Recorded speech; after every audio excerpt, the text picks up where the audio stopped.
Hello, I am Pramod Pandey, Center for Linguistics, Jawaharlal Nehru University, New Delhi. Today, I am going to talk about phonological inventories. That is also the title of the module for the course Language Universals and Language Typology. Now, when we look at the number of languages in the world and the phonological inventories amongst them, we are surprised to see such a huge variety of the segmental structures in these languages. Thus, in the work very well known called Patterns of Sound by Ian Madison, we have languages whose inventories go as low as 11. We also have languages whose inventory goes to 141. There is a middle range of these, but this whole variety of phonological systems is something that draws our attention to inquire into two main questions. And the questions are: what are the frequently occurring sounds and natural sounds in world languages, and what are the infrequent or unnatural sounds in world languages? The second question, and equally important, is what are the forces behind the structure of phonological inventories? That if a language has a 7-vowel system or a 5-vowel system, then under what conditions do we have these systems emerging? And when we have these systems, 5-vowel systems, why is it that we have such a symmetrical pattern, such as E, U, A, O, A, etc.? Why don't we have it E, A, A, and things like that? So we look at these aspects of phonological inventories in world languages. Now, what are the main phonological inventories that we know about? These are about 3, mainly 3 in number, and there's one which is on Indic languages. The best known and the first of the phonological inventories is found in the Stanford Phonology Archive. That is, there was this well-known project called Stanford Project and Language Universals, which has given rise to very important and significant volumes under the title Universals of Language, published in 4 volumes. So in Universals of Language, we have discussion of the phonological inventories, and the archive of Stanford Phonology Archive is a source of study of these issues and problems. The second, and now the best known of the phonological inventories, is known as the Phonological Segment Inventory Database, or UPSID. UPSID, known for University of California, Los Angeles work on this, which has given rise to a very well-known book which we refer to, namely Patterns of Sounds by Ian Madison. The number of languages started with about 317, and in 1980 now it has gone to 566 languages. These languages represent the languages of the world, all these language families about which we know, and thus is one of the best sources of the study of sound patterns in languages. Its shall we say limitation is that it is limited to consonants and vowel phonemes and their occurrences. It does not take into account various other aspects of phonological patterning, such as allophones or phonotactic constraints and things like that. But when it comes to phonemes, consonant and vowel phonemes and their inventories, this is the best source. We also have more language family oriented publication, namely Nam Kung's Phonological Inventories of Tibeto-Burman Languages, which contains phonemic inventories of one of the largest language families, namely Tibeto-Burman language families. And recently there has been a book published under the title Sounds and Their Patterns in Indic Languages. This is more locally based. It refers to languages of India. So these are some of these representative works on phonological inventories, the universal ones, and then more language family based ones, and then region based ones. The main issue that phonological inventories are mainly concerned with is trying to give us an idea or trying to account for the notion of phonological naturalness. What sounds are more natural, commonly found amongst languages? The notion of naturalness here is one which is based on markedness in terms of things, sounds which occur most frequently are the unmarked sounds, sounds which occur less frequently, rarely are marked sounds. Natural sounds are those which are unmarked or which occur most frequently. Now, if we take a look at the UPSID segmental inventories of vowels, we get a list of the frequencies of vowels that have been presented here. You will see them on the table, the screen. Thus we have, you will notice that about 444 languages have these vowels.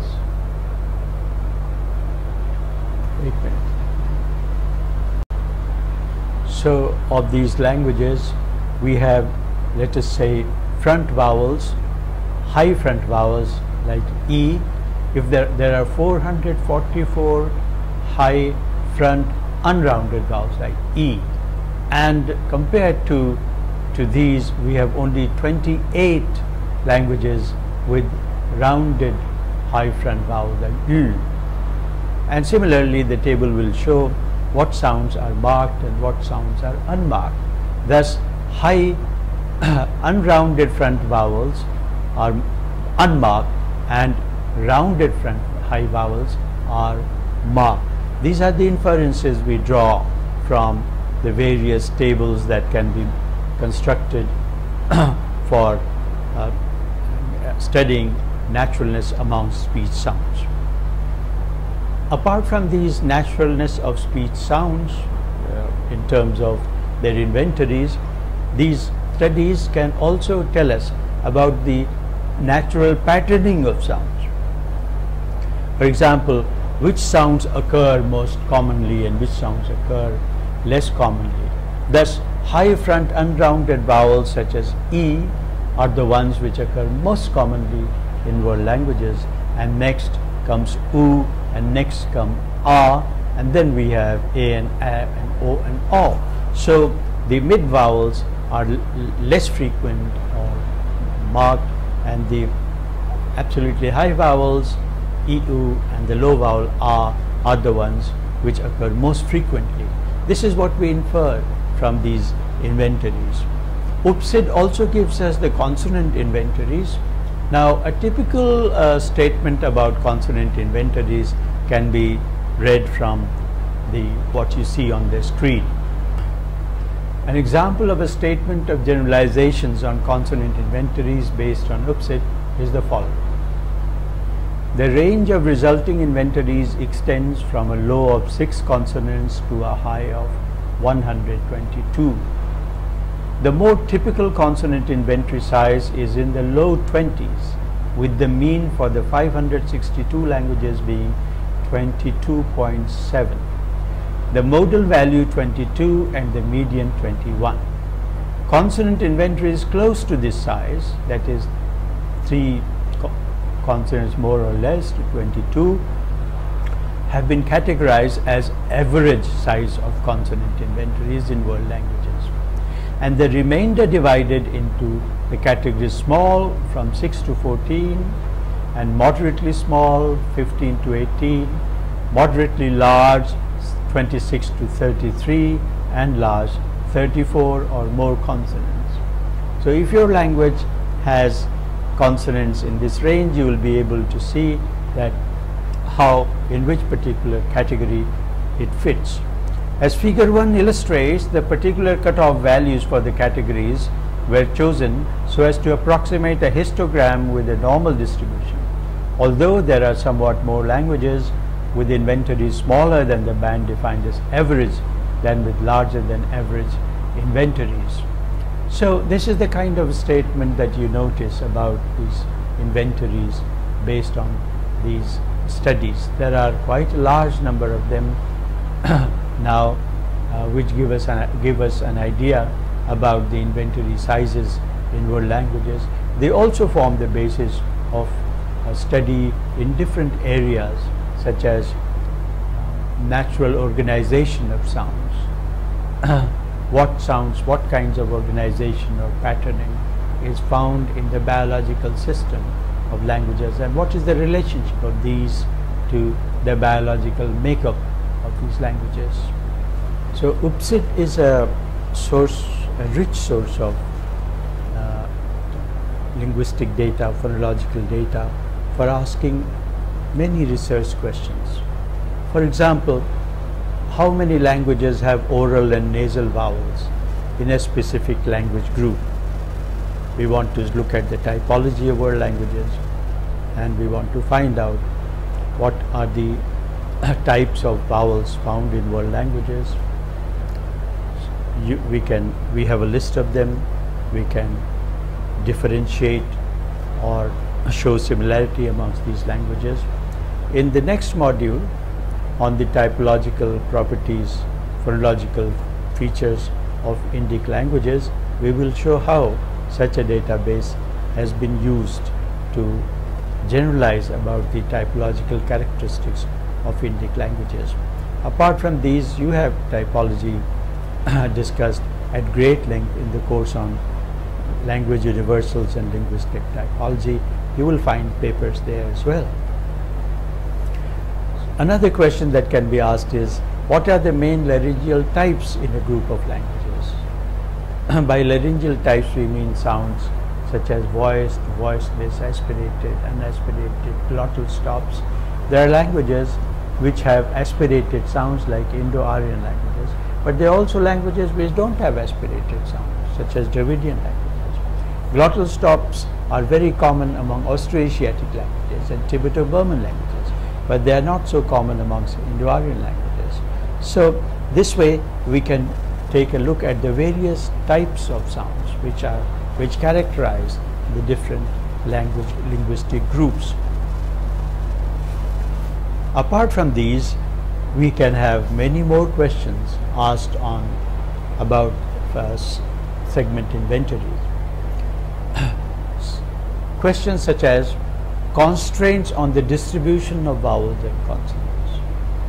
Some of these questions have become very important today in phonological theories such as optimality theory, which is concerned with constraints. So phonological description inventory is expected to provide information for answering these questions such as constraints on the distribution of vowels and consonants. What are the different canonical syllable structure types? What kind of allophonic modifications are found in languages? Languages differ on the basis of the kind of allophonic modifications such as raising of vowels, nasalization of vowels, consonant voicing, stops parentized, and processes like these. What are the different types of these allophonic modifications found in different languages, so that we can characterize languages in terms of these allophonic features. Now the next important question is the structure of phonological inventories, and the main question here is what are the main factors that lead to the emergence of phonological inventories? In other words, what determines a typical 5 or 7 vowel system? On what grounds can we explain the absence of certain sounds, certain patterns? As we stated a little while ago, why don't we have in a 7 vowel pattern, for example, sounds such as E, U, then A, I, O. Now this will be a highly asymmetrical pattern, not found in world languages. The question is, why not? What are the forces that these phonological inventories are governed by? And there are also questions such as, why is it that sometimes when a feature is introduced for one group of sounds, it is found to be occurring for other groups as well? For example, consonants, let's say a bilabial consonant p has its counterparts voiced b, and then aspirated voiceless p and aspirated voiced bh. Now we notice that once you have this p, p, b, b system, you go on to have th, th, d, th, k, k, g, g, etc. system. Why should it be so? Why can't you have a pattern which is not this well kind of organized? So questions such as these interest us, especially in trying to find a phonological explanation of them. There are two types of explanations that have been offered for the phonological patternings. One phonetic and the other phonological. Both try to argue for the occurrence of certain features and phenomena in languages and absence of them. To begin with the phonetic explanation, one of the first ones that were proposed is a theory called quantal theory, proposed by Kenneth Stevens. What Stevens says is that it is found that within an anatomical region in which sounds are articulated with large variations, they do not have significant acoustic consequences. Take the example of the alveolar region. Now, within the alveolar region, if there is some variation, like the human ear somehow tolerates this variation. However, beyond a certain point, let us say in fronted, the moment the tongue goes a little front like the, then the hearer will be able to distinguish this. Somehow alveolar and dental sounds are distinguished. Similarly, if the alveolar sound goes further back, then it will be distinguished as a retroflex sound or a palatal sound. Similarly, also in the palatal region, there is a lot of literature in this area where phoneticians talk about sounds like cha, ja, cha, ja, let's say in Hindi or Nepali being not palatal but pre-palatal, alveopalatal, and so on and so forth. Now phonetically that may be interesting, but phonologically, in terms of quantal phonetics, we know that this kind of variation is tolerated. So the quantal phonetics explains to us the reason why certain kinds of variation are tolerated and certain kinds are not. The explanation goes to the biological makeup of the human system, which tolerates certain amount of variation in some regions on account of the acoustic properties that they generate, and absence of them on account of the clear acoustic differences amongst them. Now the second phonetic explanation is very well known in the field of phonetics and is a subject matter of a lot of research. It's known as the maximal dispersion or sufficient contrast. The basic idea of the maximal dispersion or sufficient contrast is that in the production and perception of speech sounds, sufficient contrast helps shape inventories of speech sounds in languages, because then you can contrast amongst the sounds. Producing them is easier, perceiving them is easier. Thus, when you produce a sound like E, oo, they are so clearly different. And then E, A, each of these is sufficiently distant from each other so that they can be distinguished. And acoustically also, there are differences amongst these, and the human ear perceive them. But think of the other possibility where you have E, A. Now, the human ear will find it very hard. If you have 4 vowels, distinguished in terms of a little range, all between high and high mid or mid high, then you will find that the human ear finds it very difficult.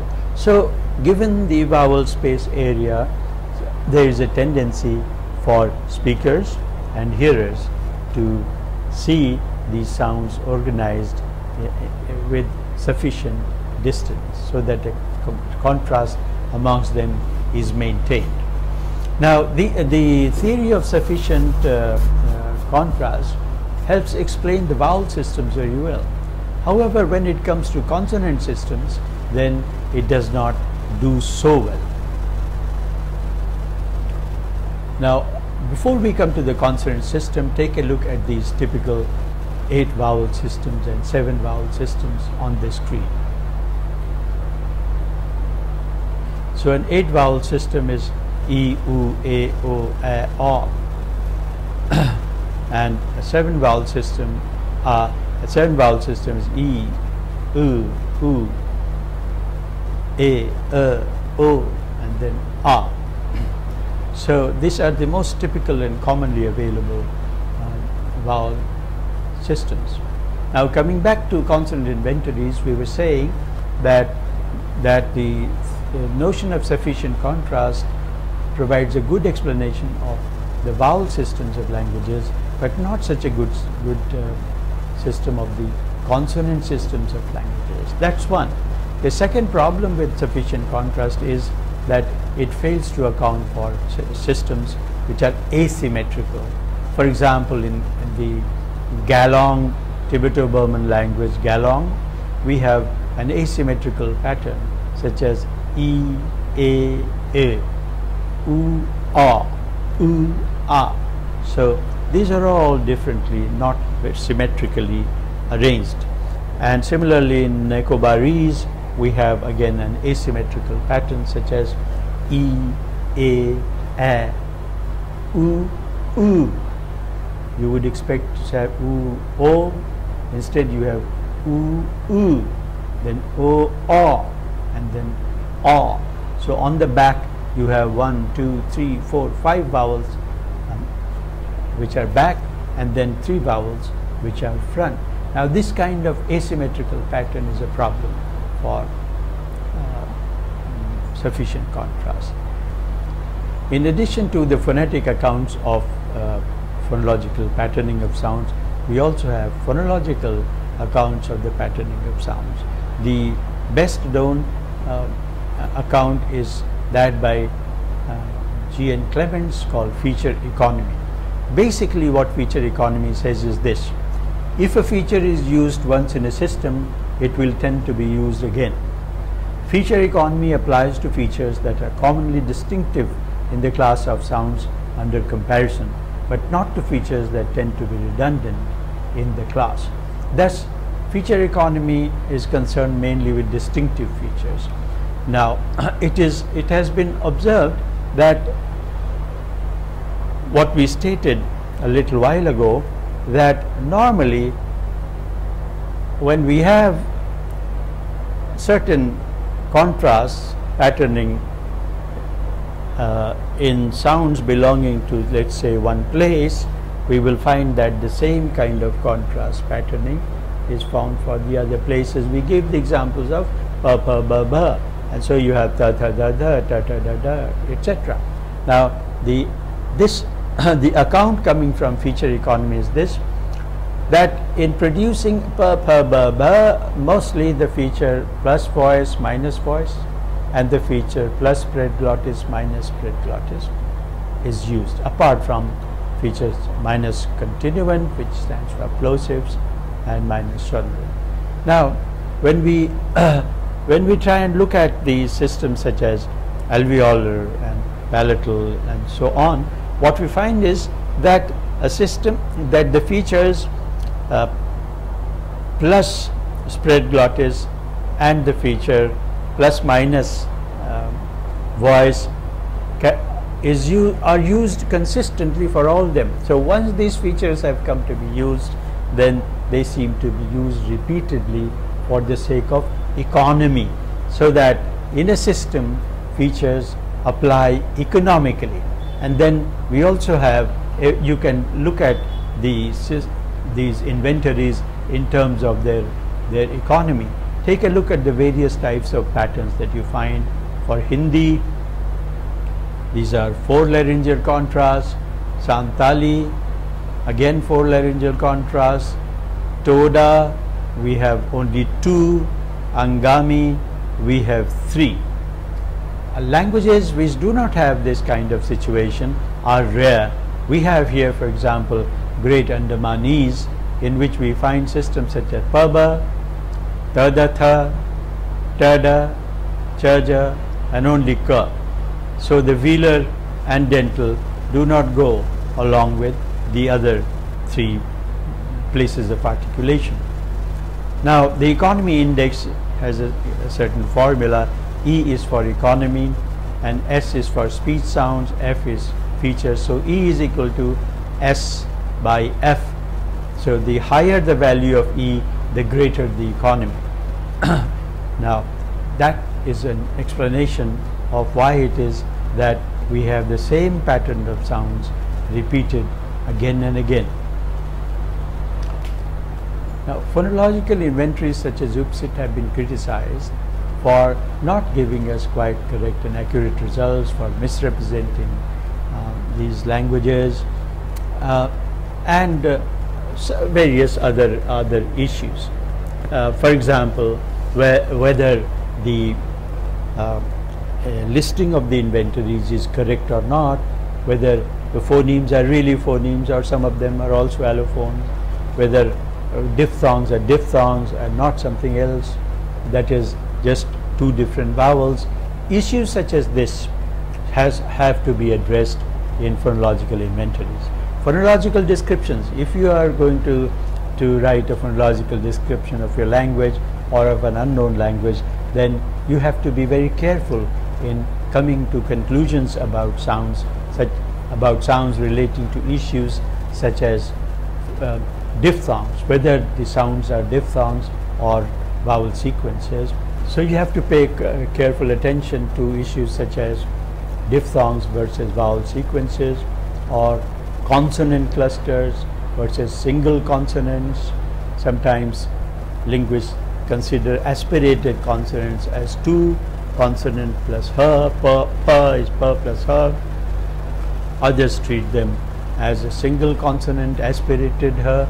Issues such as these. There is also another issue which is of concern for us linguists working in India, where there are large number of minority languages, endangered languages. Some of them have a very limited stock of sounds, of words. Now, in these languages, it's very difficult to find minimal pairs. So, is it the case that without minimal pairs you cannot establish the phonemes of a language? That cannot be the case. So we have to find ways and means of determining the phonemic status of languages without the presence of good minimal pairs. How to do this will be discussed in another module. Thank you.